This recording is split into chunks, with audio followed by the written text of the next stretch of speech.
dear friends, we are happy to welcome you at our SPE Diversity and Inclusion online series. And my name is Yaroslava Orlova. I'm Regional Activities Manager for SPE Russia and Caspian, and I'm so happy to host today's event. And the session here will be fully in English. Yesterday, we had an amazing awareness session where all the attendees got some more overview about D&I challenges in the region, and we had fascinating discussions about companies and strategies and approaches, and we spent much time focusing on such important topic like women and STEM engagement. And our gorgeous speakers shared their journeys, experience, and gave lots of advices and left the audience fully inspired. Today, we continue our series with panel session where we will focus on D&I agenda in leading organizations in our region. We will cover many topics such as D&I resistance, mentoring, leadership, and of course, young talent engagement. But before we start, I would like to introduce my co-host, my colleague, Baigaraeva Utebayev. Baigaraeva is a member of SPE Russian Caspian Diversity and Inclusion Committee and SPE Atyrau section chair. She is also development planning coordinator and COC with amazing career path and SPE involvement history, and proud mom, of course. Baigaraeva, how are you feeling today? Thank you, Slava. Good morning, good afternoon, good night to all participants. I'm feeling actually very excited, and I look forward to get a lot of insights today from this session. And I have to confess, I have personal interest in this panel because I am the woman working in STEM, trying to build career, manage it with family. And to be honest, I think since we come from different countries, different companies, and we are all, I guess, in different points in our career, we might have a different understanding of what diversity and inclusion means. So today, I really hope that we can bridge any gaps that we have a better understanding, and just share our experiences. So I think we can start. Yeah, sure. Well, thanks so much. And today's session, well, is scheduled for an hour. We'll have as a webinar. And if you would like to ask a question to speaker, I mean, audience, please type this in chat. And we are very strict in time, really, but we do our best to raise your question. And if you have questions of organizational type, just please type them in chat and we will fix everything as soon as possible. And now we are ready, and I would like to introduce our panelists and these amazing leaders who agreed to join the discussion today and share their experience with us.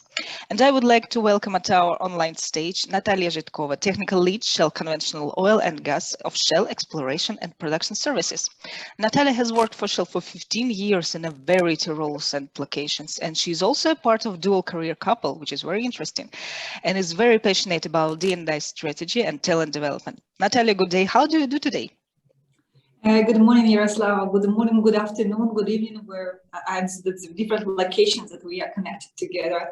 Happy to be here. Yeah, happy to join and support the wider community. So I'm actively working inside the Shell organization, but I think this type of event where we can share, we can learn from each other. Yeah, so it's an important part. Just to ensure I follow the script, yeah, so in terms of the roles and what we should do. So I can give a short introduction here, right, Yaroslava, in terms of the D&I and why actually I'm here. Yeah, so I don't know how many of you are aware, but the last year Shell has announced their reframed strategy that's called Power in Progress. Yeah, so it's a significant focus and on renewable energy, but also as part of this Power in Progress, we have Power in Lives. Yeah, so it's part of this, and that's where I see the D&I connection and what is D&I and why it is important. Yeah, and why I'm here actually today. For me, the D&I is about people being different, being recognized for their differences, feeling themselves at work, where you don't need to play a role, you don't need to actually, you can live your values at work and actually contribute to the value and the best performance of the company. That's what the D&I is about.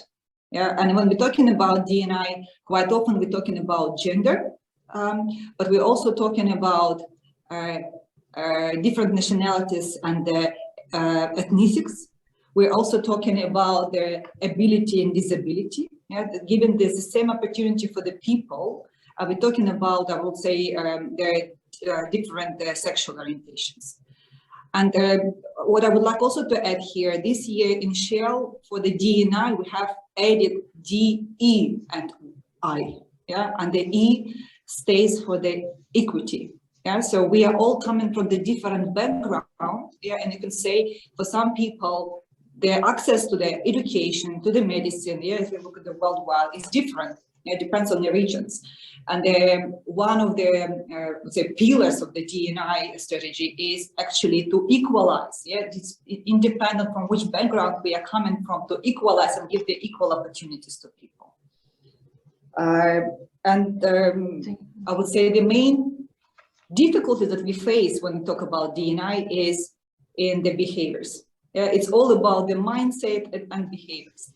And what I quite often, when I have such type of discussion, I quite often say, as a woman, I always think about what if my child is disabled? What if my child is on a different nationality? Which world I would like him to live in? And I would like him to live in a world where, independent of this, he gets the same opportunities. That's what the D&I is about, and that's why I'm passionate about it. Thank you. I'm looking forward to the fruitful discussion today. That is great. Thank you, Natalia. Yeah, I was actually making notes from this short introduction. I also share this approach of reflecting the situation on your child, because I think that's the closest how can we get, and this is where we really want to be best and perfect for our kids. So let me introduce our next speaker, next panelist, Sabina Utebayev, Head of External Affairs in Salym Petroleum Development and Chairperson of the Women Influence Community. Sabina has more than 25 years of experience in public affairs in various industries with vast non-technical and ESG expertise. And she is an acknowledged professional in stakeholders and crisis management, brand ID, ESG, and D&I agenda. Sabina, it's a great pleasure to meet you here. Nice to meet you. How are you doing? What is your expectations of the session? Yes, hello, ladies. Thank you for inviting me. I'm sorry a little bit for my voice. I'm under the weather, like most of us at the moment. And thank you, Natalia, for giving a nice introduction to Shell. And I'll give a couple of words about my background as well. And so I've been working for quite some time for Salym Petroleum. It's a joint venture, Dutch joint venture between Shell and Gazprom Neft. And I've been very privileged to implement one-of-a-kind, not only diversity and inclusion programs, but a lot of stuff that would not be, possible in any other culture, but in my companies, because we've been very, very lucky to have this freedom and to lead very, very important things in technical company, because obviously upstream and extracting oil from the ground, it's a very masculine, it's a very technical thing to do. But anyway, so I will repeat, I was very lucky enough to do a lot of STEM for girls, diversity inclusion programs, and a lot of things that would not be possible in any other company, at least in Russia. So for me, actually, diversity is a fact, but inclusion is an action. So it is something that I would like to talk and discuss and break down today. It is about the inclusion, because that's what it counts. And I'm not going to talk about only about women's leadership or girls in STEM. So this is something I'm passionate about, and that's what I would like to discuss with you ladies today. Thank you. Thanks so much, Sabina. Well, we have prepared lots of questions about that, so I think the discussion will be quite interesting. So yeah, I'm just looking forward for that. And I would like to introduce our next speaker, Nilufar Masimova, Senior Human Resources Specialist at State Oil Company of the Republic of Azerbaijan. Nilufar is certified human resources professional with 6 years of progressive experience in human resources, and she's motivated self-starter who identifies areas that need improvement and develops policies and improvements to resolve them. Nilufar, great to see you here. How are you? Thank you. Good morning, everyone. Actually, good day, everyone. It's very nice to have such professional people in one gathering and discussing such an important topic altogether. So I would like just to talk about diversity and inclusion and my view about the diversity and inclusion. Actually, as we all know, traditionally as organizations, we're seeing diversity as something that one characteristics of the person or something that complying with the laws and regulations, like having that number of women or having that number of young people, having that number of disabled people in the organizations. But today, I think that organizations try to understand that it's not about the numbers actually, and it's not about the ethnicity, gender, etc. It's about all of the dimensions of the person, because the dimensions that make the person as a person, it's different. Like it's their educational background, it's their perspective, it's how they see the world. And today I like that the organizations start to see the diversity as something strategic, like diversity of thought. And that is why like they think about inclusion, not only about the diversity. Just before starting about the what for me the main barrier, I think, to the diversity is the culture, the values that we have, like subconscious values that we have.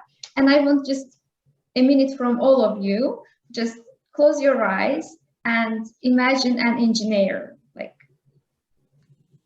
and I'm pretty sure that most of you pictured men like with some kind of uniform in the field, but however, not most of us will think about the woman like me as an engineer. So this is how I think we have to work. Like the main barrier in the diversity is in the minds of the people, like how they think. It's embedded in our subconscious mind for years. And I think it's not only important to work with the people within our organization, but it's important to work as a community, as a society, as a whole, to embed, to bring new kind of thinking and values into people. I think we will go deeper in this topic in the next hour. Again, good luck, everyone. Thanks so much. Yeah, this is really important. Yeah. And it's, I think it's a good exercise. Actually, I imagined my photo myself because I'm an engineer, but I think people who are not engineers, they will have troubles. Yeah, and maybe they will imagine a man, you know, very masculine with some in a hard hat, etc. But I totally agree about the notion of the subconscious mind, that it's all embedded in our head since childhood, like all these patterns, and therefore it's crucial to start this work already in school, in houses, and education is an integral part, I think, very, very important part. And yeah, this is why I'm also very happy to introduce our next guest, who is the representative of the academics today, Dr. Aida Baigaraeva. She is head of the Academic Excellence Center of Atyrau Oil and Gas University, acting vice director for academic affairs and international collaboration. Aida also holds PhD from Charles University in Czech Republic and is a visiting expert for international education in Esterházy University of Applied Sciences in Hungary. Aida, good day. Just a couple of words about yourself. And as you see, we have great expectation to understand about the education and diversity there. Bagila, thank you very much for presenting me. Bagila already told about me some short information, let's say. And I am happy to see all of you, and let me express my appreciation to you. Because right now we are talking about diversity and inclusion, and today women are working in the STEM in all different spheres. It's already some diversion that's happened, because if we will look to the history, how it was before, and we did a good development. I mean, when women are really important in their place, in their work, let's say, and it's because of you, ladies. Thank you very much for all of you. So, what can I say? absolutely agree with Natalia and Nulifar about the D&I. Every day we see that world is changing. Every day we see that more requirements is needed. And diversity, first of all, it's as Nulifar said, it's a diversity of the thoughts, and also that before we had lots of lists of standards, and right now this classification is coming bigger, and it's again diversity.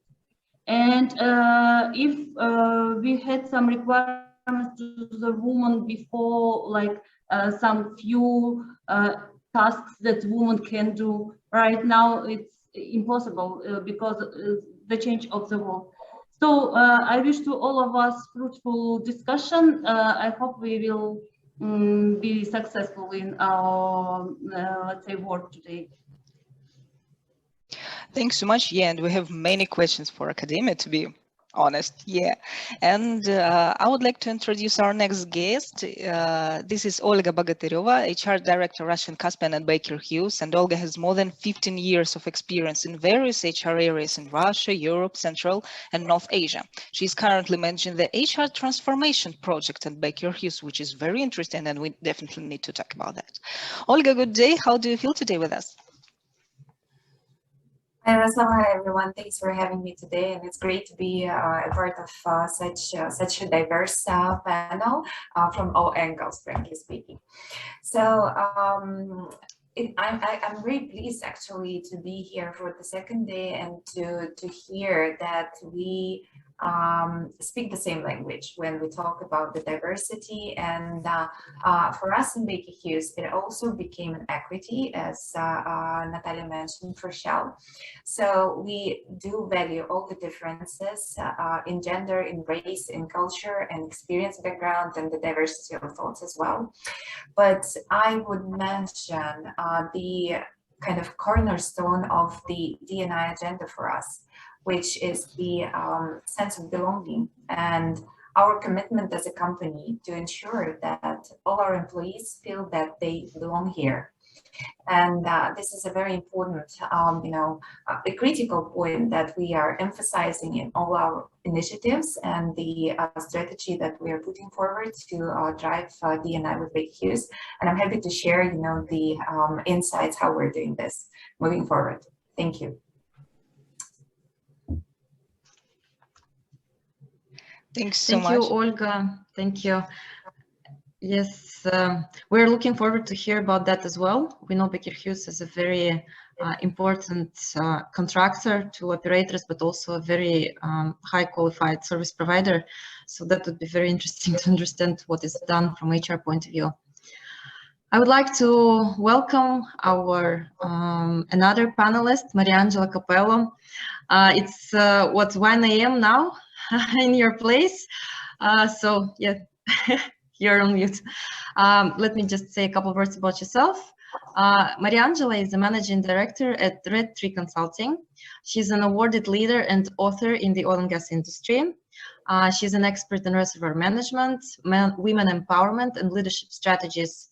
She's a director at large and honorary lecturer of the Society of Exploration Geophysicists, and she has also been SEG Vice President and Chair of the SEG Women's Network twice. She's a distinguished member and distinguished lecturer of SPE and AAPG. So, Maria, we know it's late, yes, and we appreciate you for joining. How are you? I'm happy to be here. Thank you very much. And especially because the topic, I like the topic of diversity and inclusion, DEI, as we already established, right? Because we need equity to leverage and ensure inclusion. Why diversity is so personal to me? Because I am Italian, but I was born and I grew up in Venezuela, in Latin America. So I was always different. And I couldn't practically understand why was that, because I was surrounded by the Italian community. So the only thing actually truly different was school when I was a small child. And everybody, you know, was Venezuelan, and I was kind of embarrassed that my mother would talk to me in Italian, right?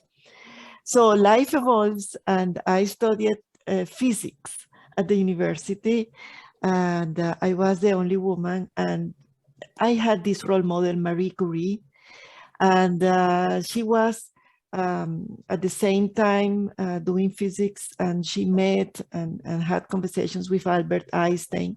So in my mind, maybe because I attended an only girls school, there was no space for discrimination about math, physics, or chemistry. So the first time I heard, what is a woman doing studying physics, was at the university. For me, it was normal. We were competing among each other for the best grades. Later on, I studied in the United States at the Colorado School of Mines, and I was the only Latino person, right, from Latin America. And then life has its ways. I work in the National Oil Company of Venezuela, but for several reasons, I am advancing a dual career with my husband, and he found an excellent job in Kuwait at the time when Venezuela had a very problematic situation politically. So at the time I was working in Halliburton, and I was regional manager for Latin America subsurface. And then he went to Kuwait, and I followed with our two daughters after I found a job with Halliburton in Kuwait. So I ended up being the first regional operations manager of Halliburton in the Middle East.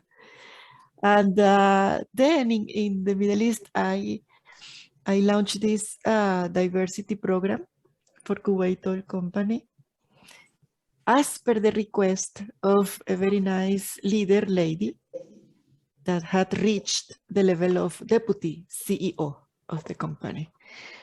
So I would say that we together, I was doing like the backstage work, and she was, of course, the natural role model for the women, the Kuwaiti women, who are very, very technical. And I was delighted about that experience. I am now in the States. I am based in Houston. And to realize that here, in many cases, there is more discrimination than what I saw in Latin America and in the Middle East, to my own surprise. So culture is very heavy here in favor of men leading businesses. And I would not have expected that. You have this idea that they, could be more open and progressive, but I see more determination in the Middle East, perhaps, than, and more respect from the men, more respect indeed. So it is something to think about.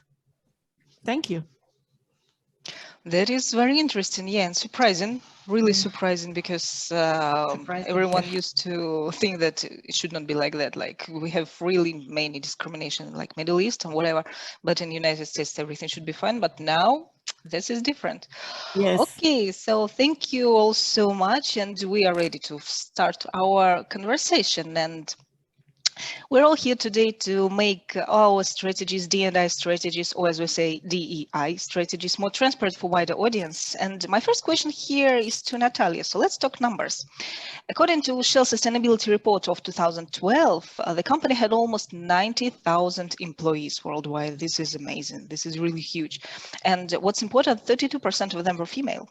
And 38% of members of board of directors were female. This is incredible. But I love another number. Almost 50% of graduates who were hired were women.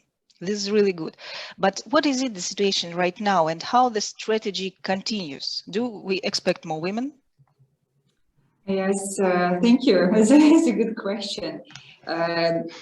You know, when you are in a world when you were undercompensated, you need to overcompensate to become equal. Yeah, so that's interesting, because quite often people are asking, like, shall you be promoted, or just because you are female? My answer usually is no. Yeah, so it just the person should be promoted based on their skills, on their performance. Yeah, independent of the gender, independent of their sexual orientation, the nationality, etc. However, if you look at the numbers, yeah, so for this Shell strategy has become even more ambitious. Yeah, so if we're talking about this reframed powering lives, we would like to have 35% in the leadership being a female, talking about the gender, by 2025, with 40% by 2030. That if we talk about the numbers, the 35% means roughly 1,400, yeah, 1,400, quite a big number, yeah, almost 1,500 female being in the high leadership position. Here we're talking about not just the managerial positions, but the top management leadership. That's the numbers Shell is looking towards too. And if you would ask why, yeah, I actually like the fact that we are being Russians who are actually related to kind of the same culture.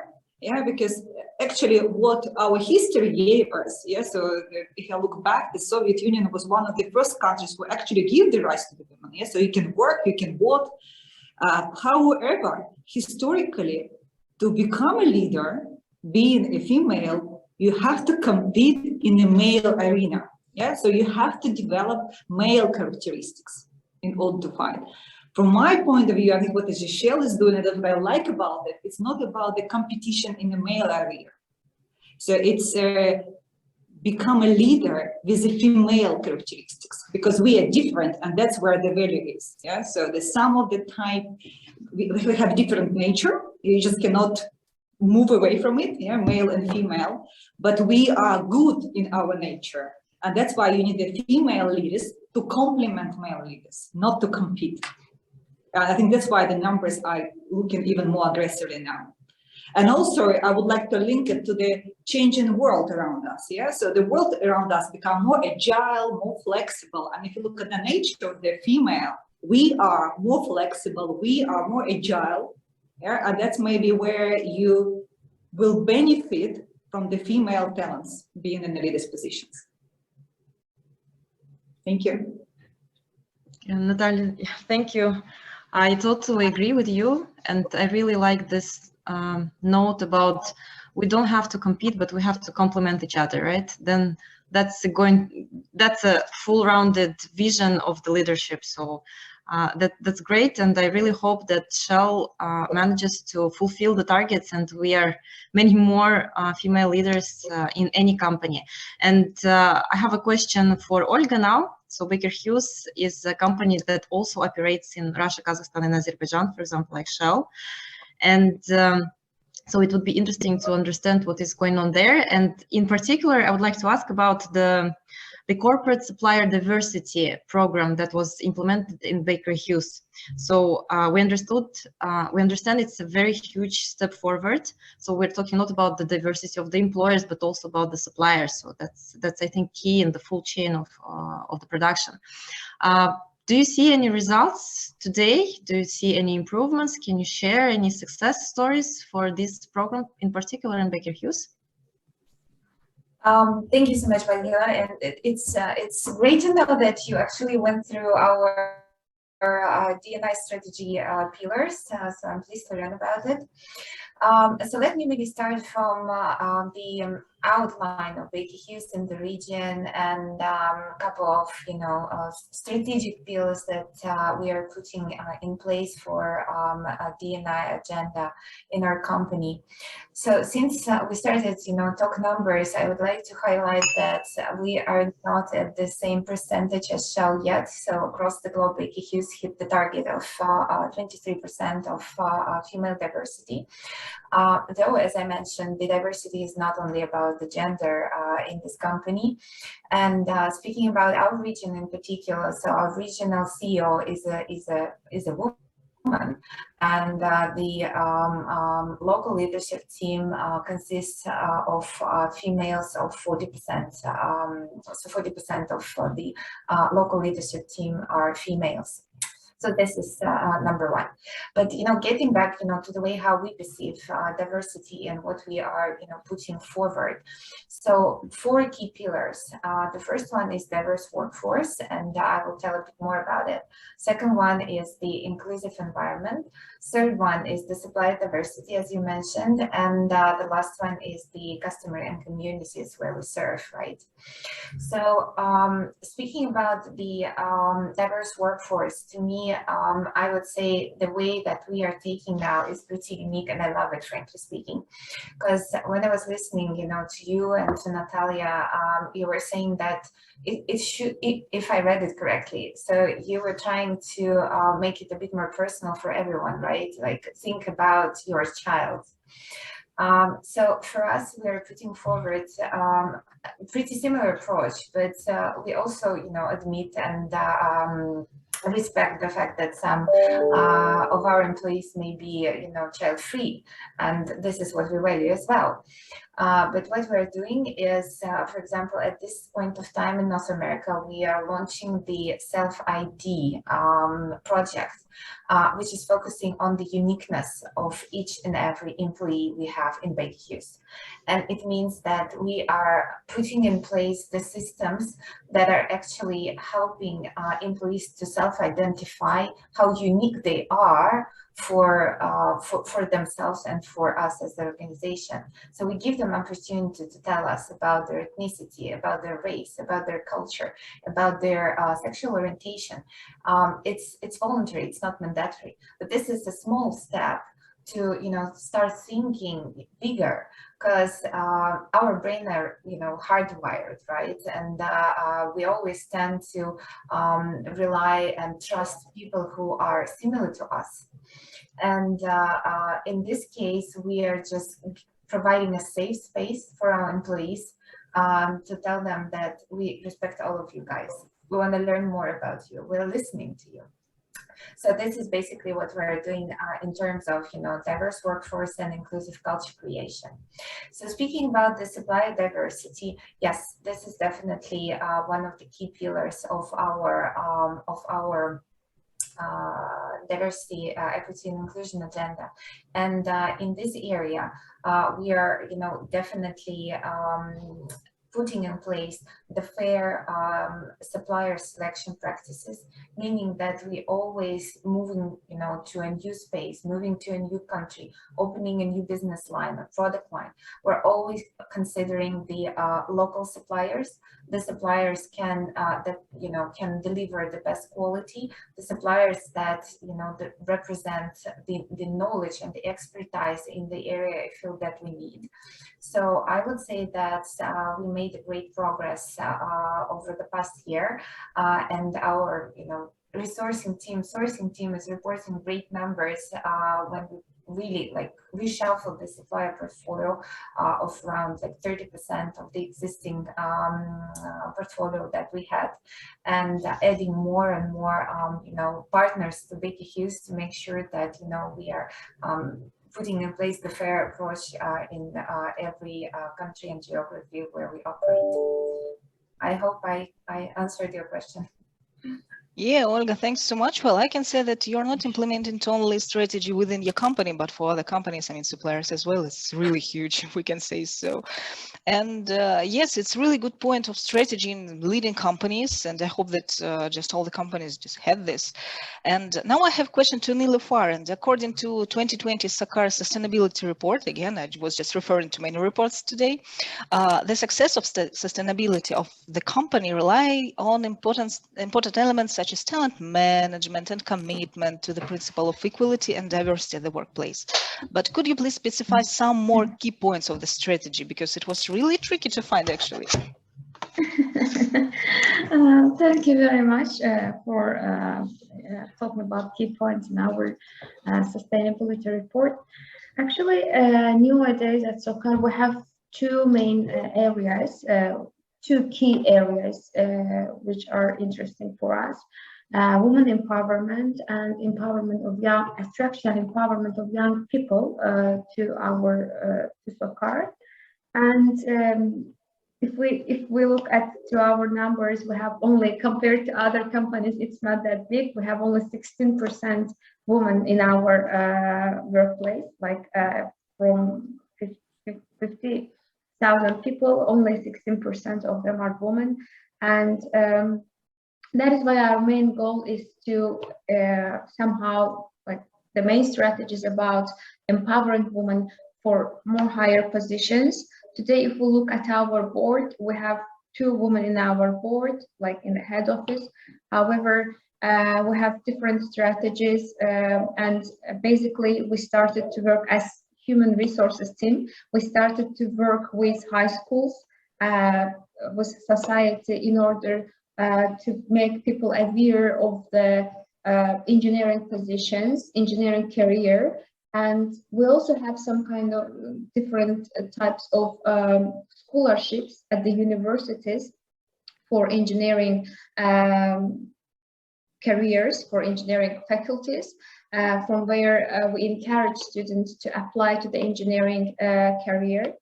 The other thing is that we also have study abroad scholarship programs where the students in engineering can apply to the foreign universities and get funded by Sokar, and after get admitted to Sokar and work for Sokar for some years.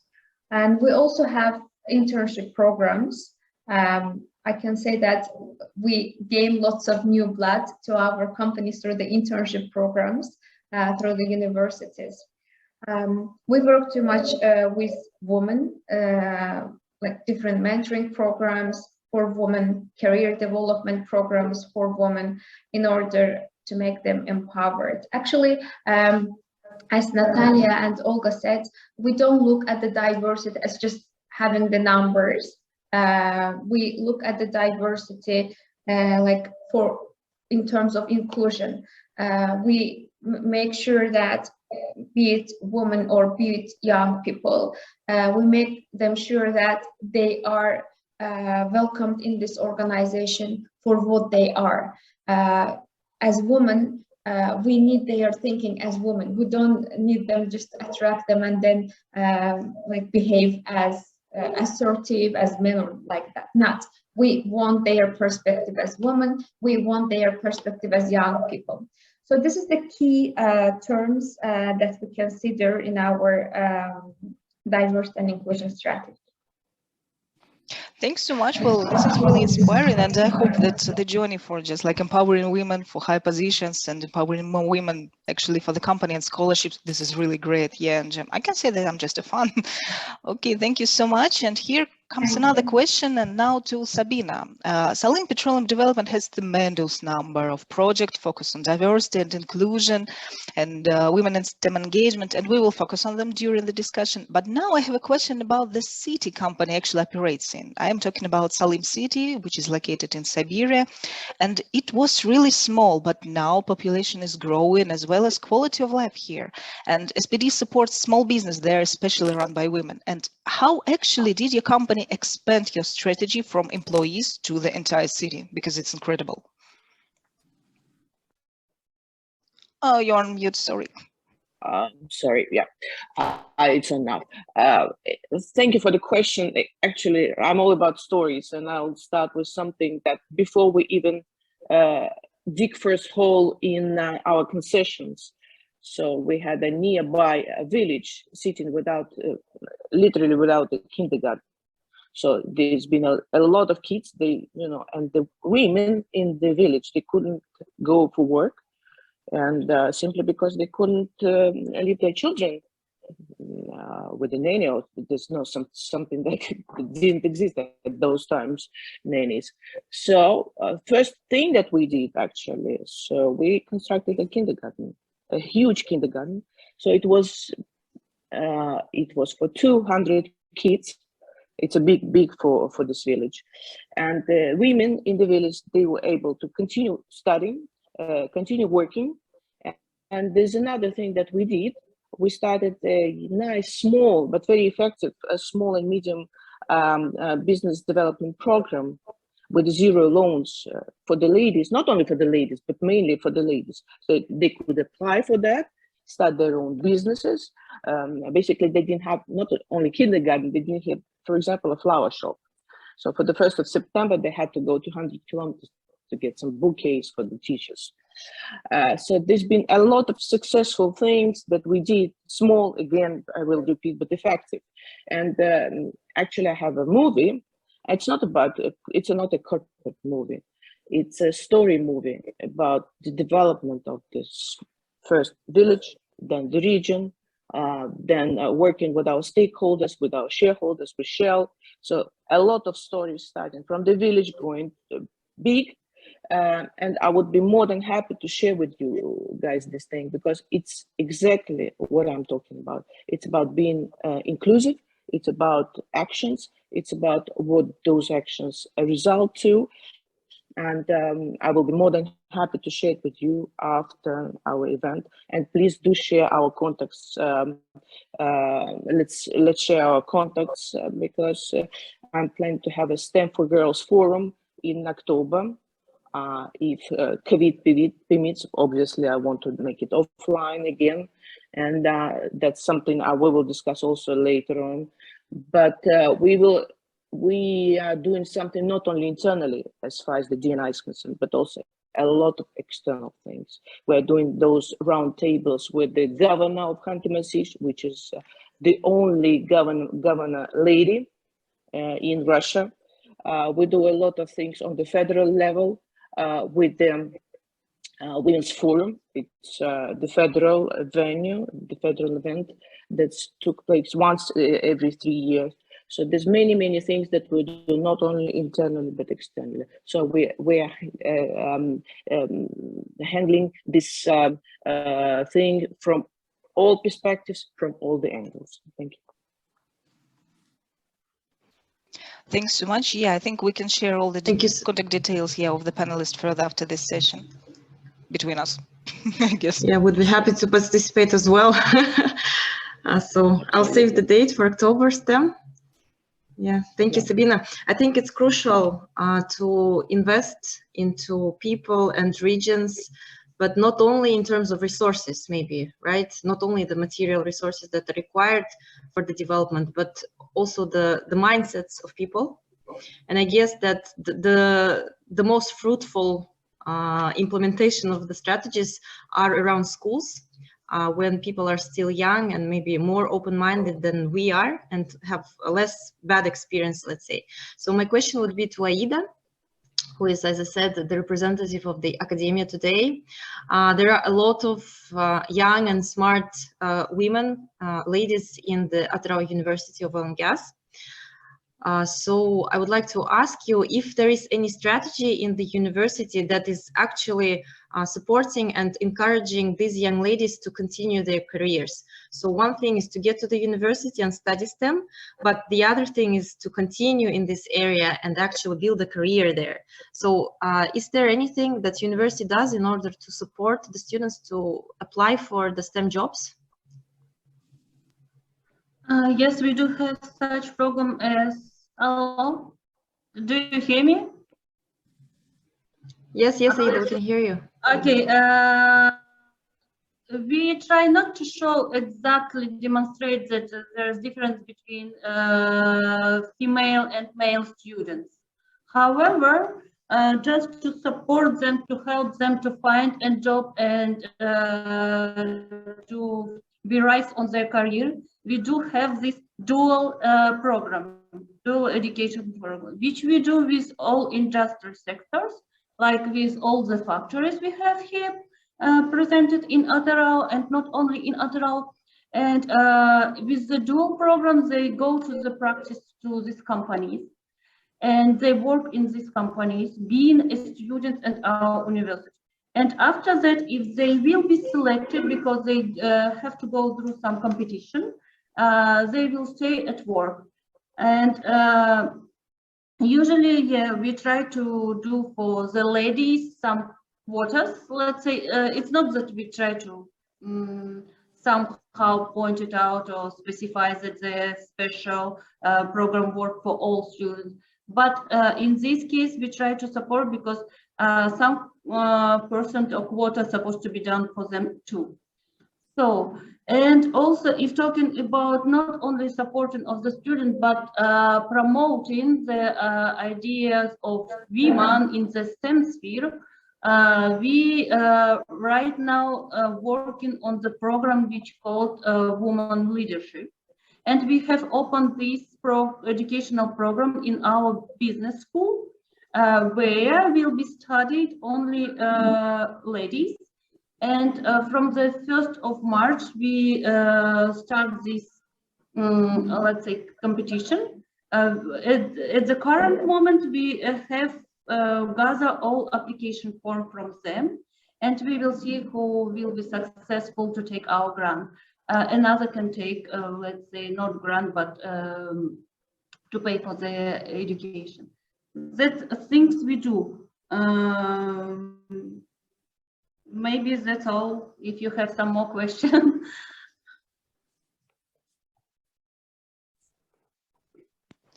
Baigile, you're on mute. Baigile, you're on mute. We cannot hear you. Okay, sorry, that's the phrase of 2020, 2021, you're on mute, sorry. So what I was saying is that actually it's very interesting. I never participated to a program which is just for women. So that would be interesting if later you could share the results and the progress and the, let's say, the peculiarities of the curriculum of the program.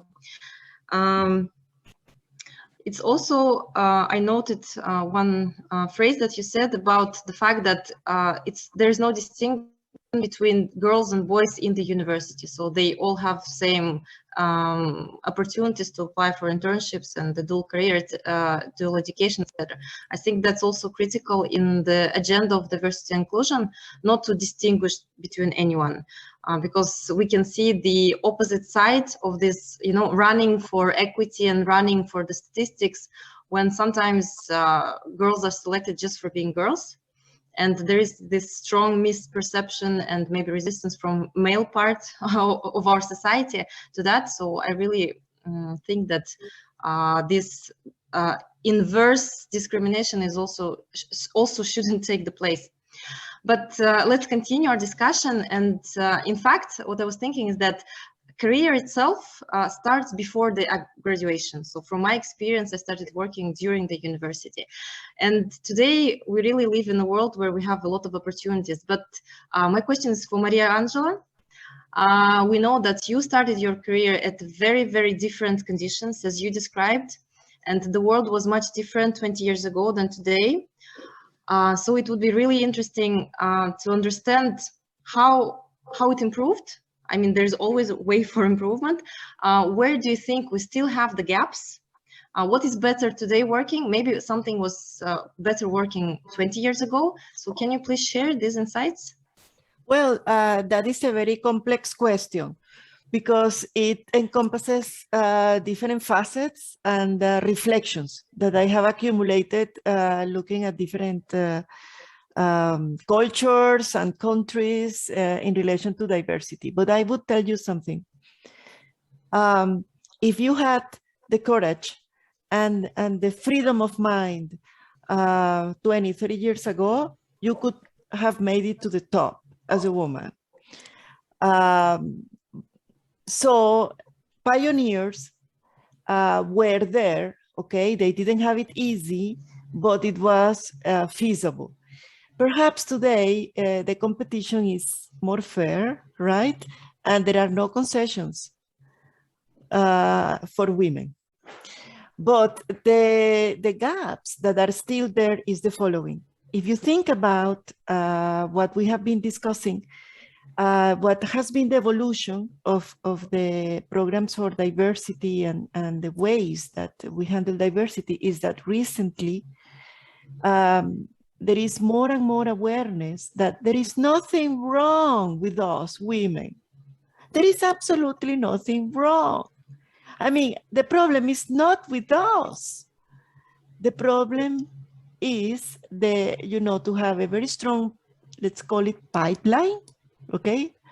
To use our oil and gas terms, we need a strong pipeline of women, in the intake from the beginning, and also a change of mentality and approach from the management. May the management be men or women. So that is a gap that is still to be covered, okay? That the generation who is now leading is probably not as free of mind or used to diversity as the young generation. That is, the Gen Zers that are entering the workforce these years are very open-minded, and they do not accept discrimination, not even gender diversity, but they do care about other kinds of diversity, including ability, nationality, ethnicity, religion, the color of your skin, perhaps, right? So the shape of your eyes. I mean, when we see people that look like Asian or different from me, is something that is more accepted by the younger generation than by the traditional managers. So we need to work, I think, more into reversing that opinion, that you need to work the minority group than the people who are the common trait or the so-called majority. By the way, I cannot end these remarks without sharing with you a term that I love, which is underrepresented. There is a difference calling somebody minority than calling them underrepresented. You know why? Because, for example, when I was in Venezuela and even here in the States, as an Italian, I am called a minority, right? Because there are not many Italians. But if I was in Italy, I would be the majority. So these groups of people are underrepresented.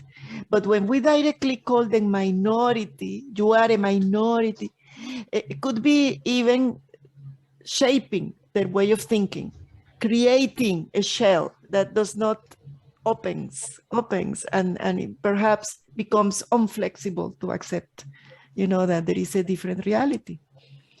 So these are some reflections I wanted to share. Thank you. Thanks so much. Well, I actually may recall your presentation in 2020 for students of Russia and Caspian. We had a development summit there, and we were talking a lot about diversity and environment students would be working at, because from my point of view, those students were not ready. But I totally agree with you about this youngest generation who like 18 or something years now. They just really do not even care about ethnicity, religion, etc., etc. They just care that their friends or peers are really good persons and professionals, and that is really good. Well, I can say that I personally love young generation. Yes. And and here is my question to Natalia, actually. Well, Shell is hiring many people annually and operates in many countries. And does your strategy include some kind of orientations for newcomers? Because some are, let me say, have free mindset, some are not. And we do believe that there is still a potential gap here, like a person who was raised, let me say, in Russia, he's located now to work in somewhere near KL, for example, and he or she does not understand the mentality, etc., etc., and this might cause some problems. So do you have any kind of orientational trainings for them? Well, thanks. I think it's a really good question. Thank you, Yaroslava. First of all, for every newcomer, before to become a newcomer, you have to pass the assessment. Yeah? And a part of the assessment is usually you also try to see how, as I mentioned yesterday, sorry, I will step back a little bit here. So when I was talking about our D&I strategies, I was talking about we have 3 pillars here: live our values, maximize our performance, and grow trust in us. And live our values means that you can be yourself and you live your values at work. But it also means that your values are aligned with the values of the company. Yeah, if the company values transparency, values the openness, respect to people, so the person should also have these values. Yeah, that's and I just will would like to share some small personal story. Yeah, I went back in 2006 when I was hired. I was hired as a graduate, as a young professional, and a part of the training program for the young professional is you have series of training. Yeah, and one of them back in the days was called Shell Life. Now it's transformed nowadays, but it's more kind of to feel your belongings, like Olga was talking about the belongings, and it's also the part of the strategy. We would like people to be proud that they belong to Shell, yeah, so that you are part of the Shell. And on this training, we have graduates from around the globe, from China, Russia, US, Canada, UK, Netherlands, Nigeria, yeah, different countries. I was interested in exercise. One of the exercises was the coach asked you a question. Based on your country or your kind of nationality, traditions, your culture you have grown up with, where would you rank yourself, for example, in relationship to the older generation? Like, can you speak up against, can you express your views, and you just can disturb within the line? So like on one side being really like, no, I cannot talk to someone who is superior than me, to the another being the opposite, like, yes, I can freely speak up, doesn't matter who is in front of me. And you would see that the people spread, yes? So you could see this, all the Asian, Chinese people, yes, being in one corner, American being in another corner, so us being somewhere in between, so you have a spread. And then they have the same question, but then for you personally, where you are. And over the sudden, you would see the entire group just in a one corner. Yeah? And for me, it's actually the reflection that HR who are working on the hiring people, they do a really great job. Yes, we are diverse. Yeah, we are from the different backgrounds, we are from different countries, nationalities, etc. But the values, like human values, are the same. Yeah, so this is the first step. Yeah, so you want to ensure that the people you hire do share your values as a company values. But then, of course, you have an onboarding program. Yeah, you have a series of training that you need to do, like mandatory training, to become familiar with the company values, with the company ethical compliance, with the D&I, with safety. Yeah, so there's a lot of. But then also, when you move to the region, there is also a program that you need to familiarize yourself. Yeah, because how you would work in Russia would be different how you would work in China or how you work in Latin America. And also on the other angles, we have a lot what we call shell-operated businesses and non-operated businesses. Like Sabina today is a representative of the Salim Petroleum Development. That's our JV with the Gazprom Neft, the partner, and it's not operated by Shell. Yeah, so it's also different way. How would you approach the people in non-operated venture versus how you approach people in a shell-operated venture? Yes, there is a series of program, mandatory trainings that you have to do, pass, get the assessment, yeah, to know what is the right way, what are the methods, what are the tools you can use, yeah. So that's part of the onboarding program. Well, this is very interesting approach, I might say, actually. So, well, actually, I'd love personally to pass this, let me say, interview test or something like that. Yeah.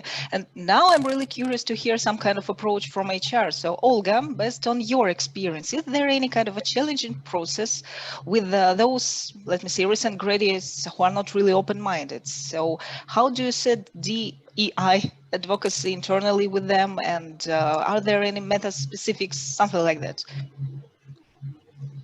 Yeah, thank you so much, and Natalia, thanks for sharing. Actually, it's always very interesting to learn the best practices from the peer companies. So speaking about our practices, so if we talk about the newcomers, right? So yes, obviously we do, the selection process is most likely not that sophisticated as Natalia said, but in our world, the cornerstone for us is the fair employment practices, right? So all the time we ensure that we have the diverse slate of candidates and the diverse interviewing panel. And once we select the candidate, we are 100% sure that this is the best what we can get in this particular environment. So once the candidate joins Baker Hughes and becomes an employee, so obviously the person goes through the onboarding procedures, and during these onboarding procedures, we are assigning a body. And this body is being assigned by the help of the manager, and it can be anyone, right? The person who actually represents the values of Baker Hughes, and the person who has a passion to give an introduction to the company in a formal way, in a very casual way, in an informal way.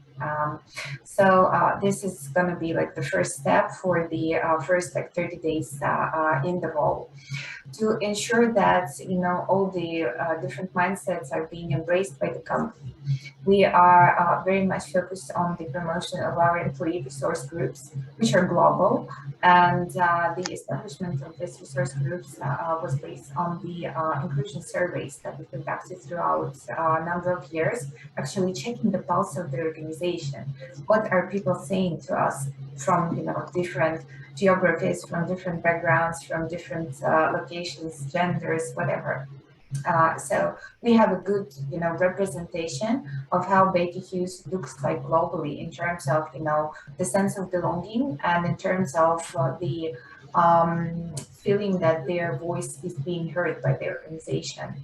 And based on that, we identified the communities within Baker Hughes. Obviously, you know, women's network is the most obvious one, but at this stage we have 7 employee resource groups that, you know, from our perspective accumulate the majority of minorities community, though we also don't like this word, as Maria mentioned.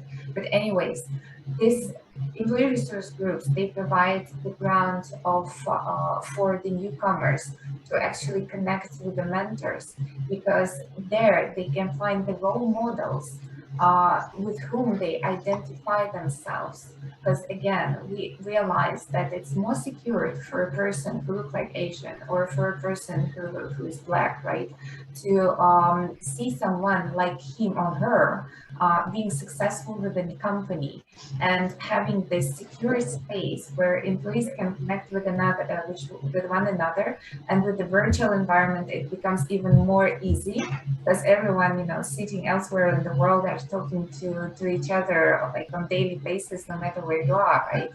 And within the safe spaces of employee resource groups, we're building connections, and we are implementing this mentality of D&I, and the fact that actually everyone can thrive with Baker Hughes, because this is the culture and the DNA of our company.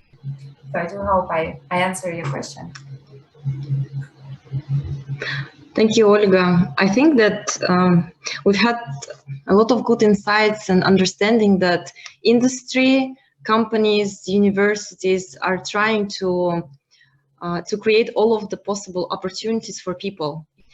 And it's very interesting to understand if there is any resistance from these people, because it might seem very clear that, okay, it's good, diversity is good for everybody, etc. But I suspect that there might be some sort of resistance. So my next questions would be to Nilüfer and also to Aida, to understand what kind of resistance. So maybe first, Nilüfer, have you had any experience in your work of a resistance of people to the programs on the diversity and inclusion? Openly, maybe people resisted openly, or maybe there was some silent resistance, but in any case, yes. How do you distinguish that, and how do you manage it? Yes, of course, change always comes with resistance. we cannot think about change without resistance. So it's obvious that most of the time, openly or closely, people have some kind of resistance towards the programs. Especially, I can talk about the mentorship program that we have within SOCAR and onboarding program that we have within SOCAR. Before the implementation of the program, the people were not aware of the existence of such kind of programs where you choose the mentor, and mentor is just helping the other person to go through their career path. And the people who are in the mentor position, and the people who are like just the employees, it was difficult for us to just reach to them and explain them that, so why it's important for both of you, why it's so much important for both of you. And from the mentor part, it was always like, as you know, in the technical parts, people have lots of things to do and they don't want to deal with this kind of things. And like, it's just an HR thing. You are making us to spend so much time for the things that has not importance. And from the employee part, it's a long-term process. They cannot see the tangible results in a short run, and that is why they also saw that like it's an HR thing and they are losing their time. So we made so many communications with them. We had webinars, like online meetings, offline meetings with the people in order to engage all of them in this process. And I can say that we achieved somehow, for some percentage of that, we achieved this goal. Now people are willing to do that. And now we can see mentors who are asking for their own development, saying that, okay, I have some difficulties while my discussions with my mentees. So I think that I need that kind of skills to develop. And from the mentees part, we see more engagement. And I think that, yes, even like nowadays with the young people, for example, we want them to engage in the higher positions, or we want their career development. Sometimes they have also some kind of resistance in terms of they don't feel ready to take so much things that is offered to them. Like they are afraid to get so much responsibility, so much empowerment from the parts of higher part. And that is why we are trying again to build career development for them, like to prepare them step by step by not scaring them for getting to that positions. That's all from my part. Thank you, Nilüfer. I think it's actually a very tough job of an HR, right? Because yes. I always see this prejudice, maybe sometimes bias and resistance, especially from engineering part, like, okay, this is your HR thing and I have another job to do, so just don't come and don't make me do anything outside of it. But still, it's very important, and it's difficult to measure because you don't see results immediately. But then in the long term, if we think about sustainable development, right, that's the thing to do.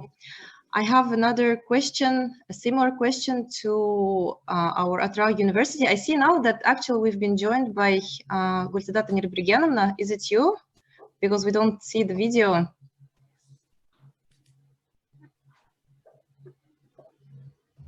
I guess she has trouble. No. That's still me, ladies. Aida. Okay, Aida, yeah. But I had some internet connection problem. I guess that's why it somehow I was like kicked out. Let's say from the. Okay, no problem. Yes, I just saw the name of director, so I thought maybe she's joining. Okay, Aida, then you're just in time for the question for yourself. And my question is a little bit, I don't know, maybe provocative, but I think it's the right platform to ask this kind of questions. So speaking about resistance in universities, I know that there are cases when professors themselves, and usually professors of oil and gas in special, are quite experienced, old-minded, let's say, and let's say their mindsets were set up many years ago, and although they teach girls STEM, they might say that, okay, you can study that, but you don't have to work there. You don't have to go to the field. You don't need to go to the field. You don't need to develop your career because you have to sit at home and you have to raise kids, be a good housewife, etc. I know that in some parts of the world, of course, this is already totally obsolete, and some students maybe in the West universities would even file a complaint for that, for the professor. But still here in Kazakhstan and in general, I think in Caspian region, we still don't have that degree of freedom, especially in young girls. And they are being influenced from one hand in their families, and then there is also a pressure in the university. So do you have any such cases in your university? First, if there were any cases of complaints, that maybe I doubt, but in case you have suspicions for that, what do you do as university? How do you protect and how do you support these ladies? Okay, thank you for your questions. And nowadays, I would say that we have no such problem because, as you know, we have lots of, let's say, educational standards that our Ministry of Education gave us, and therefore there are really systems these days when we have the documents for professors as well as for students, and where is written how their, let's say, relation supposed to be and attitude to students and to things. But you are correctly said, because we are a Muslim country and more traditional country, sometimes professors who are men, they used to think that there are some work for the ladies and some work for the men. But I would say these days such free thoughts, let's say, from professors are not allowed, and because all of them has this instruction how they're supposed to be worked. But I'm not sure about like maybe 3 years ago such complaints happened and more. These days, no. These days, sometimes complaints are going to the competency and to the, let's say, scores, to the knowledge when they try to check if it's better or like that. But no problem with the gender. Thanks so much. Well, actually, it was really good to hear that university doesn't have such a problem because, well, I can say from my own experience that myself and many of my colleagues, I have petroleum background, heard this from professors and not from male professors, to be honest. Yeah. And well, sometimes these professors were right, especially in my case, for example. But anyway, many of my peers who studied really well at the university, they heard things like that, and they were, well, it took them too much time to be even back to the condition of self-esteem they were, because they actually took them too deeply, and it was really sad for them. It scared them, and it was really, really sad because they were demotivated. They didn't believe in themselves after that, and they were just students. It was just the beginning of their careers. Now they're happily, but it took them really much time, and yeah, it was really sad. And my question here, I would like just to move to the mentoring questions. Those ladies who heard things like that, they had no mentor in the university, and it's not really, let me say, common practice. And I would like to talk about that, and this is really important. And I have a question now for Sabina. Are there any special mentoring programs for young talents, just graduates, and especially for young ladies? And do you think that having this of any kind of mentoring program is the key point for the company? Thank you. Thank you, Slava. You know, we've been having some background check and some homework before we had our STEM forum for girls in Moscow, actually at the university. So we invited several girls, students from technical universities. And so we've been asking questions to those girls. And I would challenge all of you ladies here, because they've been saying, so it's not about, you know, whether we're in Kazakhstan or in Russia. So girls, they're having problems with the summer practices.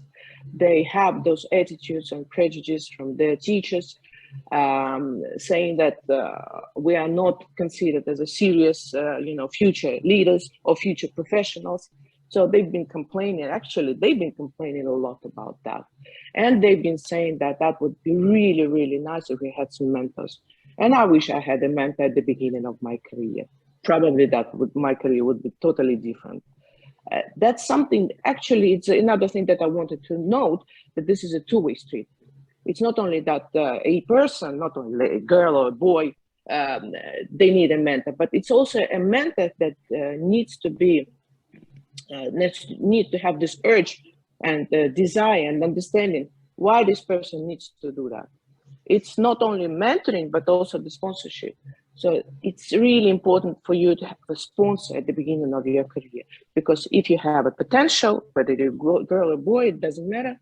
It is really, really good if you have someone that can, you know, show you the path, show you the way how you can develop yourself as a future leader. Extremely, extremely important thing. And it's been mentioned that, oh, people say, oh, it's just the HR thing. It's not an HR thing. It is something, if you want to do that, you have to share your experience, talk to these young people, because they don't know anything. They don't have your life experience. It's great when you can share that. And in SPD and in Shell both, we have those great mentoring programs. And myself, I do have several mentorees, and I find it really, really nice to share my not only professional but also personal experience with them. Thanks so much, Sabina. Well, this is true that sometimes it's really important, especially in the beginning of career, that someone should just support you and not to tell you what to do, but make you believe in yourself.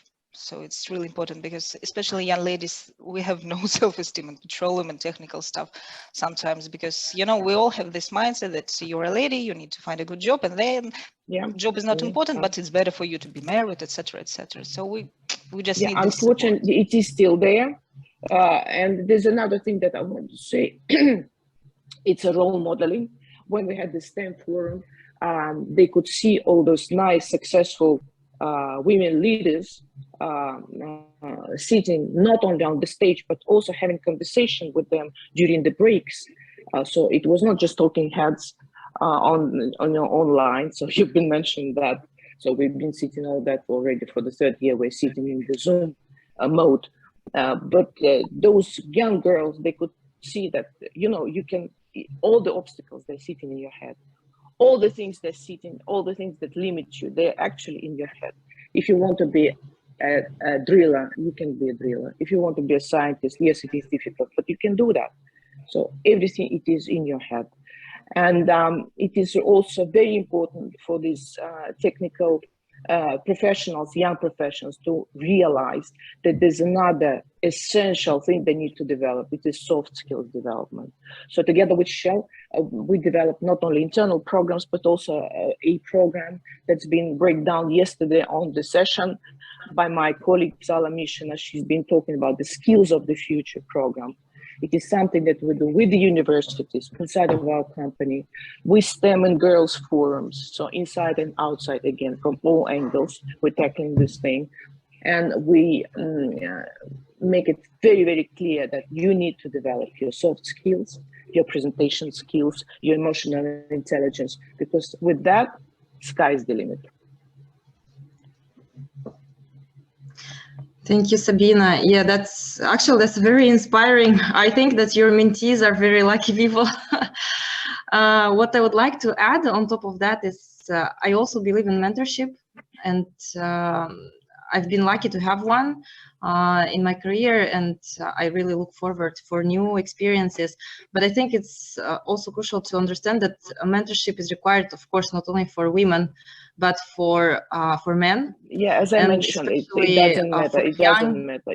Yeah, it doesn't matter if you're a boy or a girl. Yes, and all this actually crucial questions that we're discussing today. Of course, we're focused on the women because, let's say, yeah, women were in less favorable conditions. But I think it's also important that men are growing with the same mindset. So men are supporting their wives in their careers, men are supporting their colleagues and helping them and sponsoring whenever it's possible in the labor environment. So yeah, and mentorship could play a crucial role in that. And I would like to ask a question to Natalia. We know also that you're an amazing mentor as well. And we know also that you're even a mediator. So that's, I think, incredible roles for one person. And that makes you very versatile and having a very broad understanding of people's nature and psychology. What it needs to be a successful mentor? What skills can you share? What are the, let's say, key skills that are required for a mentor to be successful and to make his mentees successful? It's a Very good question. Thank you. I would say it's actually, I think it's the same rule that it's right for the mentorship, but it's right for your work, it's right for your life. Yeah? So you need to do what you like to do. Yeah, you really need to enjoy what you are doing. Otherwise, I used to tell to my subordinates, like, your work is a kind of your marriage. Yeah, if you're really unhappy and you have to force yourself to come to the office, nowadays not come to the office, but sit in front of your laptop and do the work, and it makes you really unhappy and you can focus for a weekend, that's probably a wrong work. So maybe you have a talent that doesn't fit here, so you need to find an alternative. And the same is a mentorship. So you really need to enjoy. Yeah, what I really like, as I think the Yaroslava, when she introduced me, she told that I'm passionate about the talent development, and I was, I think, liking myself. Yeah, I got a technical degree. Yeah, I have a bachelor in computer science and master in economics and petroleum technology. But I've never been, I'm hearing the stories, I've never been told that, oh, you're a girl, so there's nothing for you to do in a technical. Yeah, luckily I've never heard it. Yeah, but I think what is important for the mentorship, you need to click with your mentee. Yeah, I had experience in my life when I started. I got the first, because we have a mentoring program, so you could get the mentor assigned to you. But at the same time, in some cases, could be not the right person just for you. Yeah, you need to personally click. Yeah, just what you call it, like personal chemistry between two. Yeah, so that's, you need to understand and really feel. And it's also important for the mentor. Yeah, as a mentor, also you learn from your mentees. Yeah, so it forces you to look at some of the dilemmas, some of the problems of the different perspectives. And Sabina and also Nilufar was one talking about. It's important to say it's not HR. Yeah, mentoring program. I don't know, D&I program. Safety program is not HEC, D&I and mentorship is not HR, it's all business. Yeah, business needs to be involved in it and need to be patient about it. Yeah, so what makes mentorship successful, you need to like it. If you like what you're doing, if you really enjoy and you feel the energy from this discussion, it's not that I'm forced and I need to mentor people. No, I really like, and I have cases when, for example, I have a lady in the previous company, in one of the GVs I've been, and she said, Natalia, I would like you to be my mentor. I really feel like you are the person that I would like to learn from. It's like, fine. And then I got a call from HR saying that, no, we checked. This person doesn't fit our talent profile, so you shouldn't spend your time on her. So, no, it doesn't matter if the person needs an advice. Yeah, so you could have your official mentors, but actually, if you're also for the mentee, if you see someone you would like to learn from, it's always better to go and ask. Yeah, and actually you can have several mentors. Yeah, so the several people you can approach. Yeah, to calibrate your position, to check your dilemmas, to maybe just to get a different perspective, different views. That's, I think, my advice. Be open-minded and enjoy. Thank you, Natalia. That's, I think you're a very generous mentor from experience. I have a question to Mariangela. So you are also a very experienced mentor. And I'm sure many people dream to be a mentee. And I will follow Natalia's advice after this panel session. I will chase all of you for being a mentor. But you're a mentor on an international scale, right, Mariangela? So speaking about your mentees pool, they are very international. So I guess that the questions of diversity and working with different cultures is very, very important to you as well. So can you share any peculiarities of how to be an international mentor, how to really find this right balance and find this click, as Natalia was saying, with a person of totally different culture and who is a total maybe stranger to you, but what is your recipe? I will be very direct, and I will tell you that I like to mentor the people in which I see that sparkle of enthusiasm about the profession, about what they want to become. That also component of ambition. I like people with this enthusiasm and ambition together. because that is a recipe for success. So even if the university did not prepare them well, or there is that extra that gives them the power. And that is a characteristic that runs across cultures. You can be a Middle Eastern, a Brazilian, a person from Norway, or a Nigerian person, and that is there. I am now mentoring, for example, I have one person in Spain, but I have two in Timor-Leste, which, as you know, is a former Portuguese colony, and it's an island, and they are now just discovering their own resources of oil and gas. And for me, it has been wonderful to see these young women that are starting their careers and so enthusiastic about developing their own resources in their country. I think the role of a mentor is not necessarily to guide or tell what to do. I think the main role of a mentor is to ask the right questions so that the young fellows, men or women, will realize what is in fact what they want to do.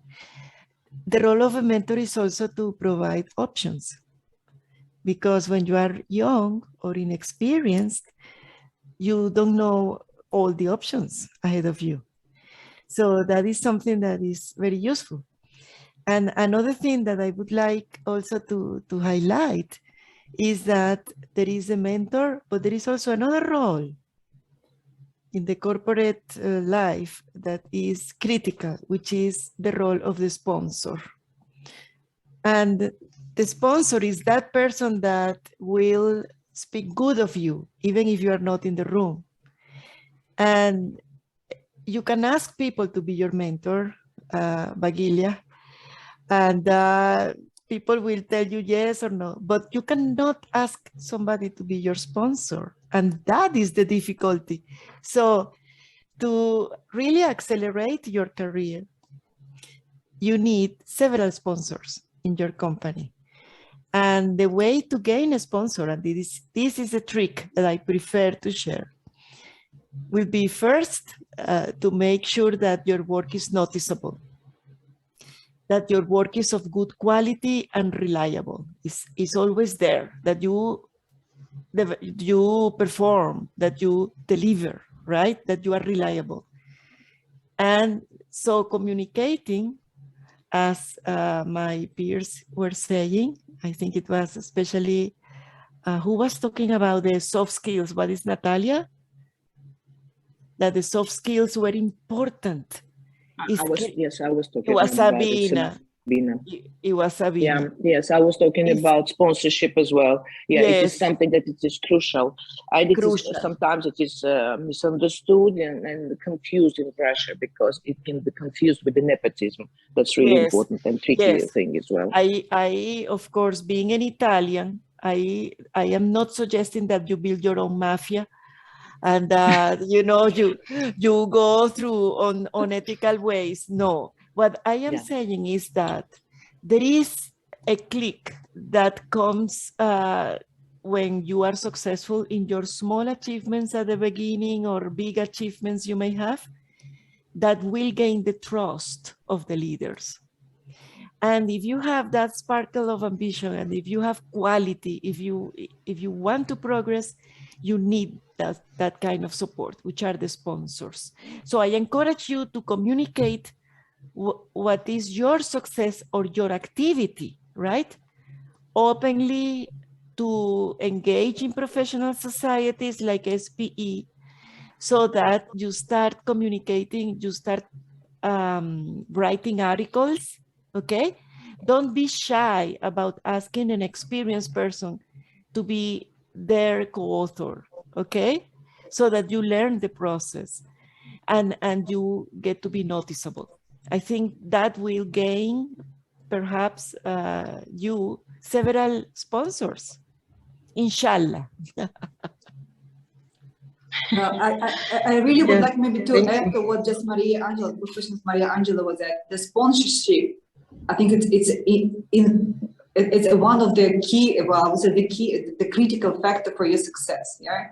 And I maybe just to emphasize that sometimes you maybe even don't know who are your sponsors here. So myself in my career, I sometimes have been surprised. Yes, when I got, for example, or I got a call saying like, Natalia, there is such a position, and this person was really advocating for you as a candidate. Yeah, and the person that I used to work before, and exactly what Maria Angela was talking about. Getting your job done, getting it on time, reliable with a high quality, and that's how people remember you. So yes. that's really important, and it's important also to know who are your sponsors. Yes, for me it was one of surprises when I saw like, well, I didn't expect it, but actually also to know. And I absolutely agree. It's not, you cannot ask person, you cannot force a person to be a sponsor. Yeah, so it's the same, like kind of, can you give the recommendation? Yes, probably you will give recommendation to someone you can rely and trust. Yeah, so you just cannot give your recommendation for anyone. One of the things that perhaps is also very important is to realize that you need a variety of mentors inside, but also outside your company, because they will give you a different perspective of who you are and the options that are, you know, in other segments, in other companies, in other sectors, countries even, about what is that you are doing. And do that early in the career, because that is the moment when you can change, you can travel easy, and you know, I think it's important. And I also want to share something that is relevant for diversity, and that is the topic of dual careers. Some of us, I already heard that some of us have advanced dual careers, and companies, I think, are incrementally understanding that it's not the role of the woman only, right? The family is composed by all the members. And for example, I have 2 daughters, and with my husband, still with me here in Houston, we have raised 2 young women of which we are very proud. One is a medical doctor, and she works in London. And she's pursuing her specialization in emergency medicine. And our other doctor is a master in organizational psychology. She's an expert in executive recruitment, and she works for Disney Corporation. So we are very proud of them, and you can achieve a lot in your career, and you can build a strong family. What is the secret? Is that support among, you know, between both partners. At times, family comes first. At times, work comes first. And don't regret that. There are emergencies at work, and you cannot take care of the family. So your husband will have to take care. Sometimes he will have an emergency at work, and you will have to take care of the family and the emergencies. So it's also important to really have our women, you know, achieve what they want. Yeah, thanks so much. Well, this is absolutely true. And I would like just to thank all the panelists for this interesting discussion that we have about this leadership, if we can say so, about sponsorship. And I would like to move more for engagement. And let's talk about engagement of young talents and talk about STEM, etc., etc. And here's a question for Olga, by the way.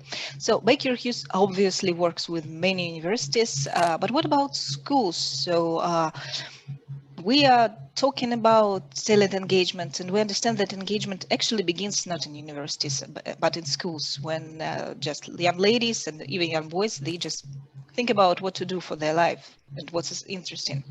So do you, well, let me say, assist them to create a stable path just to start the journey from school to the, well, for example, first day at work? Thank you so much for this question, Slava. Definitely will comment on that, but was listening to the discussion about mentoring and sponsorship, and just want to quickly share our experience from Baker Hughes, because we are focusing on mentoring very precisely, frankly speaking, and it within the company. And based on our journey, we experienced a number of cases when actually the young mentees, they were treating the mentoring pairing as the sponsorship. So, and it was confusing for the mentors in the first instance when they were getting back, to HR, to the mentor community, and saying, look, these people are unprepared. Like, they're coming to me and they're saying, like, help me to build my career. And this is not what expecting from mentee. So I want to say that we did a tremendous work with mentees as well, telling them that this is your work as well to become a professional mentee. It requires you some thought process, not only approaching someone and asking, help me, right? It's not going to work. So you need to really identify the scope where you need support. And as we're saying here, like, you bring the problem, you bring the solution. And this is what mentor stands for. Like, you have a problem, you have a challenging task, you have a task that you need to resolve during your professional journey. And you have a mentor, a person with whom you can discuss the solutions that you may apply for this problem, and the solution that will be the most beneficial for you as a professional and for the company where you operate. So this is, basically the comment for the previous discussion. So getting back to your question, Slava, that's a very interesting topic, and it would be great, to hear from Shell and from SOCAR, from other companies, because we are obviously very much presented on campus. We're working with the universities. We have the leadership programs for young talents. We're doing a lot of, very sophisticated selection for leadership programs, very different from, our regular interviewing process, because we really want to select the best, because the leadership programs for Baker Hughes is the matter of investment. So we're investing in the talent that we're growing, and we have various programs for fresh grads, for female talents as well, like a precise program where we only focusing on female from STEM background. But speaking about schools, we are being reached out by schools to actually become the little lectors and do some sponsorship for the higher grades in the schools. But every time we come to this conversation, we feel like for us it's more fruitful to focus on campus events, and I can tell you why. Because when we are working on the campus, the area that we are focusing in as a business is it's a high-tech business, as you can imagine. So for us, we actually require a certain level of maturity to have the dialogue that will be fruitful for both parties, to create this bondage that this is the company that actually invests into R&D. This is the company that is inventing new products. This is the company that is putting in place remote operations for drilling, for example. You cannot have this type of dialogue with at school. So we realized that it makes a lot of sense to start from school, but at this point of time, at least in this region, we're not going to schools. We're focusing mainly on campus. So it would be good, to hear from the rest of the companies how you're dealing with the schools in terms of early engagement. Well, thanks so much, actually. And yeah, there is some kind of a discussion further, because there will be question for other ladies as well. And yeah, well, I can say that this approach with campuses is really important, by the way. So yeah, so let's move forward. And well, here I have another question to Nilufar, because yesterday we had an amazing presentation from Günel Agabeli, founder of Azerbaijan Women in Science Association. You may be aware of that. And she does an amazing job working with young talents in school. And she spoke a lot about role models for young ladies as a key point for Azerbaijan. And she really works a lot with ladies in regions, because, you know, mindset in Baku is a little bit different from mindset in the region of Azerbaijan. Yes, And yeah, what do you think about attracting young girls, especially from these regions, to STEM, and how Sakar involves in that? Actually, as I said, we are closely working with schools. We have some, like as an HR team, we always try to attend different schools, especially in Baku and near regions to Baku, talk about the importance of engineering growth. And actually in Azerbaijan, in schools, most of the people, they are not aware what engineers do actually. And that is why we must make them like to apply to this kind of career path. Like most of them are thinking about, okay, I will be a legal person, I will be or economist, but they are not thinking about like engineering position. So we make presentations, we conduct some kind of discussions in terms of what career waits for them if they choose to be an engineer. So like in order to create this pipeline, as Maria said a bit earlier, that in order to attract the people, it's important to have this pool, and we are trying to create this pool. Coming to the regions, actually, SOCAR, we are not doing our own projects, but we are involved in different projects. As Günel said, there are different kind of groups who are doing different projects with the people in region. I studied in UK, and we have like we have a board, like we have a group of people who studied in UK, and we had the project going to the regions and talking to the schools and talking our story to the schoolgirls, how it's important to study, to continue their education. Because in Azerbaijan, I don't know about other countries, in Azerbaijan, in the regions, not all of the girls continue their higher education. Like they go to the high school, and after that they get married and they have families, etc.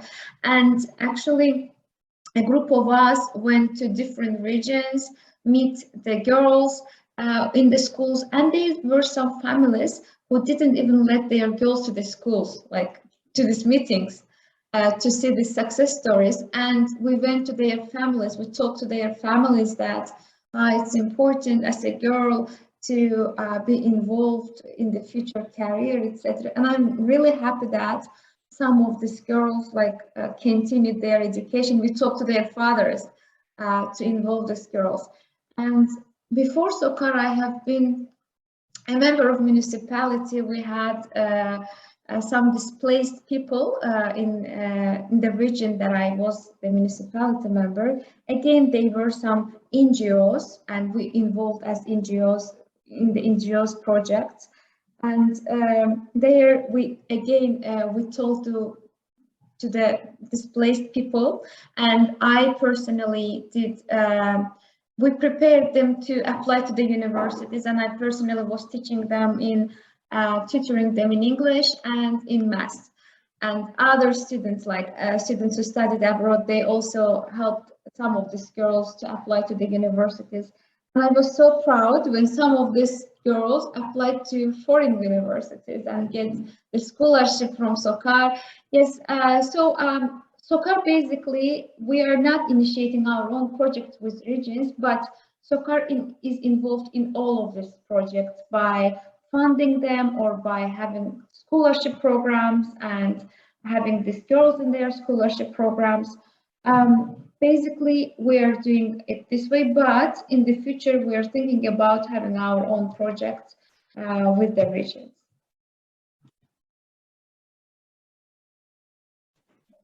Thanks so much. This is really inspiring.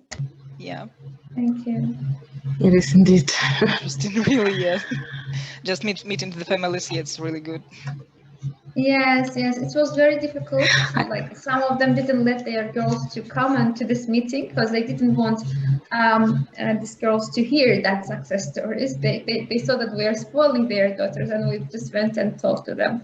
And we have some like in the social media, we are trying to talk about the success stories, role models of engineers in oil and gas sector. So to inspire more girls to apply to this kind of positions also.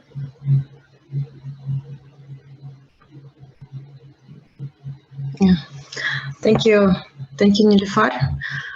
I think it's very important that we are not talking only about the industry and not even the university, but actually starting from schools and families. So as Olga was also mentioning, Baker Hughes is asked by schools to be involved, because as we said since the beginning, in order to break this mindset, to go out of this box that we have in our heads since childhood, it's important to work on all of the levels. So that's one of important takeaways for me. I think we have no more questions. I don't see any questions in the chat box. Slava, what do you say? Well, we have only one final question for Sabina, I guess. And yeah, no, I do not see any questions in chat right now. Just greetings. Yes. Yes, just greetings and thank you remarks. Yes. Before, yes, the last question, the final question is for Sabina, indeed. So yesterday we had a very great lecture presentation by Günel.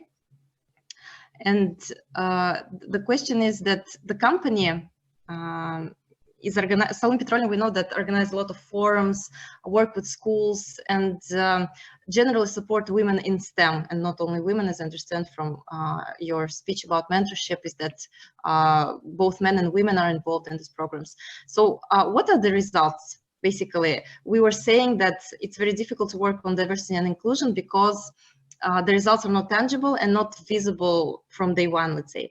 But Salon Petroleum is working for a long time in this one. And I guess that you have a lot of results, and maybe as a sort of a motivation and encouragement and incentive for all of the attendees, you might share some real good results that you have in your company.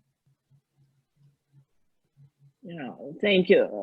It's a good thing. Yes, I'm a result-oriented person. That's definitely. So along with the green energy, you know, the D&I thing is in fashion now. But we've been having those programs in Salon Petroleum since the start, as I mentioned before. So it is something that it is, I guess, very essential. I will repeat myself again. It is essential to develop teams, different teams, not only diverse teams. Again, I will emphasize that it is inclusive teams that makes the profit, not only financial profit, money profit to the company, but your personal profit. That's what I'm sure about. So why are we doing that? Because I think one of the things it is that we free people's minds. We free people's minds, and we free people and young students, our staff, our ladies that work for technical companies, for something that be whatever you want to be. Then why we do this then? Again, I'm very interested in question why. Why are we doing that? We're doing that because we need to understand that our future staff, our future people that work for our businesses, it is something they need to develop. As I mentioned before as well, it is the fundamental science they're studying, plus the soft skill development. They have to have diverse approach to the things, and inclusivity, it's all about not just having the diverse teams, but also no bullying in your teams, having different approach, be inclusive. It is like, for example, in our STEM forums, we've been not having only dual language, so Russian and English translation. We had also the sign language, so everyone could participate. It's a role modeling and sponsorship. It's a mentoring. It's many facets of that thing that we need to apply, attract our attention to. And it is about the balance that's been discussed today. It's about personal and professional balance. It's difficult, I know. It is challenging, I know, in the environment we live with. So let's be frank. So we are living in a male country, right? It's a macho country's attitude. And that's what Angela was talking about. This is something that we need to address. Many, many, many things. But most importantly, you need to be happy inside. It's about happiness. It's about the balance we need to achieve. And with all those programs, with the STEM forums, with the D&I sessions, with all those conversations that we're having at the moment, I think we will achieve that. Thanks so much. Thanks, Sabina. Yes, this is really great. And I just truly believe that we will achieve everything we want because we know how to do this and we have enough courage, if we can say so. And with that, I would like to say that, well, we have discussed almost everything. Well, not almost everything. I just wanted to discuss. We just started. I would say we just started. Yeah, we just started. Absolutely. Just started. Yeah, I have many questions more, but I think we're running out of time. Yes, just like 2 hours, and you know, I know that you all ladies have all your stuff to do, and yeah, it was really, really amazing panel session. And you know what? We all are from different cultures, from different countries, from different time zones. Maria has left us because it's just too late at her place. So yeah, it's really, really interesting. But the atmosphere of this discussion was really friendly, right? And we have mentioned many things. We were talking about the strategies, and we actually made them more transparent for the wider audience. And we were talking about gaps and what to do with the resistance. And it's a very good question what to do when you're a student and you hear from some professor that you are not for STEM anyway. And this is really good and this is really inspiring, and I love the comments that we have in this chat box. And Bagila, what do you think about our panel session today? Well, as I said at the beginning, I had personal interest. And I had personal questions that I asked today, and I was literally making notes now, writing down some important insights. And I guess that it's not only me, but all of the attendees got some questions, some answers to their questions, starting from HR process in Shell, for example, that maybe we didn't even expect, or at Baker Hughes, and getting to know what it takes to be successful at work. And I really, really appreciate the comment of Sabina about the sponsorship, that it shouldn't be regarded as nepotism. I think this is crucial to mention also in our environment.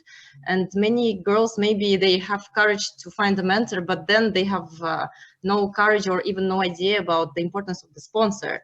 And I think it's the first time when I hear openly speaking about sponsors on this level, because usually it's something like, oh, yeah, just acquaintance, something like it feels something. It is not a little good, bit of a right, confusing terminology as well. Yes, yes. And it's an important issue, really important issues for somebody's career development. Yes. Thank you for the comments. Thank you.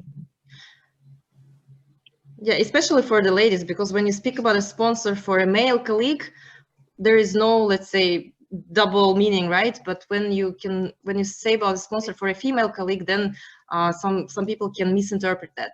So I think this is for me personally, that was a very great insight on top of all other things that I was actually writing down. I think maybe we will make, Slava, just proposing a sort of a recap in the form of a post with all the guidelines and the suggestions for the young men and the women on how to succeed in their careers after this session, because all of the advice is, I think, applicable for everybody. So I would like to really sincerely thank the panelists, and maybe we can hear from you as well. I hope that also our leaders and experienced people learned something today as well. So let's start. Olga, I'm just going by who I see in my screen. Thank you so much. Thanks for having me, and it was a pleasure actually to connect with such a great panel and to hear all these wonderful examples. I really love the experience. So supportive of putting together like a short summary, and agree that we need to continue this dialogue because it's never-ending story. So thanks for, putting a lot of efforts on the DI focus. Thanks, Olga. Well, it was really, really great when I got this email from you that you confirmed your participation. I was like, whoa, we're so lucky, we're so lucky. Yeah, it was really inspiring for myself, actually. And that was the same. Well, I was happy for each email, to be honest. And yeah, I was happy when I got confirmation from Natalia as well. And Natalia, I hope you really enjoyed this session because we heard so many interesting things from you. What do you think about our panel session today? Well, thank you, first of all, Yaroslava and Baigaraeva, for the facilitation of this session. And thank you to it was a big pleasure for me to meet the people from the different companies. I know Sabina personally, but I really would like to get and know personally the other participants like Olga, Maria, Angela, and Nimfar. Yeah, I think it's a really great success to have this connection from the different, try to be as diverse as possible, yeah, and also inclusive in terms of, yes, we are from the different companies, and that's why if we carefully listen to each other, we can learn more. And definitely for me also was a really good views, especially from the outside of Shell. Yeah, so that's very important. And maybe just one of the suggestions or for the ways of improvement for the future events. I think also for the female, if you talk about female and gender, it's important to also to have our female colleagues and participants. I just was screening through the list. I saw that there's 3 guys who were brave today to participate. So thanks to those who did. But actually, the female development could not happen without active participation of the male. Yeah, so we have not talked a lot about the dual career today. I'm happy to share in any other forums or somewhere, but I think here it's important also for a company to understand that the male are not only working in the office and earning the money, yeah, they also have family life and also part of the equally supporting the families. Thanks a lot. It was a big pleasure to meet all of you and looking forward to meet you in person one day. Thanks so much. Thank you, Natalia. Actually, for the dual career, we have tomorrow an expert hour with our speakers. So Anastasia Karnaukh is going to share some experience on the dual career, and please be invited tomorrow for the session. It's not going to be a panel, but still we'll have time for questions and answers. And thank you for your feedback. I think that, yes, we also raised this issue that building your career, you need support. And both need support, men and women. And this prejudice of men being the source of money and being strong is also actually damaging the life of men themselves, because I know that men love children basically and would love to stay and spend some time with their kids, but they're also under pressure of the society. So, but I think that's a very big topic for our next discussion. So indeed, we're going to expand our speakers next time. Sorry, okay, I just can advertise. Aida, yes, I just can advertise your tomorrow's session because I know Anastasia in person. I think you have a great speaker for the dual career topic tomorrow. Yes, we're aware and we're actually excited, yes, that she's going to share her experience. Aida, we haven't heard from you. Okay, yet, so are you still online? Yeah, I am. Dear ladies, first of all, I would like to thank you to all of you. I really think that this panel session was very useful, and we need to spread it, everything we discuss and talk about, because it's really changed the world, I mean, to the good way. So, and talking about diversity and inclusion, we can confirm that today we did so. We are all diverse. We are all from the different part of the world. And we did some include to the issue we are work for, which is important in all spheres, not only STEAM, I mean, not only in industry sphere, but everywhere. When we talk about mentors, when we talk about some promotions, some instructions, it's important. And saying about diverse, there are some Russian proverbs which says one brain is good, but two is better. So I think we need to organize more of this such panels, such conference, and somehow share all the experience, spread it to our young generation, as they need to be diverse and include to all processes that work these days on the world. I wish to all of you success, and I was really happy to participate in it. Okay, have a good day, ladies. Thanks a lot. Thank you so much. And yes, we will definitely organize more events offline and online, because yeah, we have so many questions to discuss. And I personally have many questions to Sabina, to be honest, and we just had to skip some of them because of the time. And yes, and we are right that it's just a start. It's just the beginning of the conversations. And yeah, I believe Sabina agrees with me that we had so much to talk about. And I hope, Sabina, you enjoyed this panel session. Absolutely, and, yeah, absolutely. Yeah, we will see. Yes, I did, and thank you, ladies. Thank you, ladies, for all the comments and all the insight that you've been giving me as well. So please do, sisters, let's come together. And I did send some, and my colleague of mine sent some links to you in the chat, in our chat right now, so you can see both our movie that I was talking about, the small and medium business development, and ladies in SPD, so it's called Way to New Energy. And another thing that I definitely do invite you on the STEM forum that we will be having, luckily, in October this year. And please do email me, text me, call me whenever you need something. I will be more than happy to chat and answer all your questions. Thank you. Thank you. Thank you, Sabina. I think we will be definitely joining the October STEM session, and I hope we can even meet earlier. I'm texting to my colleague of mine. Yes, Baglia, definitely we are going to talk to you one-on-one. Okay, that's what thank you. Thank you. Yeah, I look forward. Right. Yes, thanks a lot, Sabina.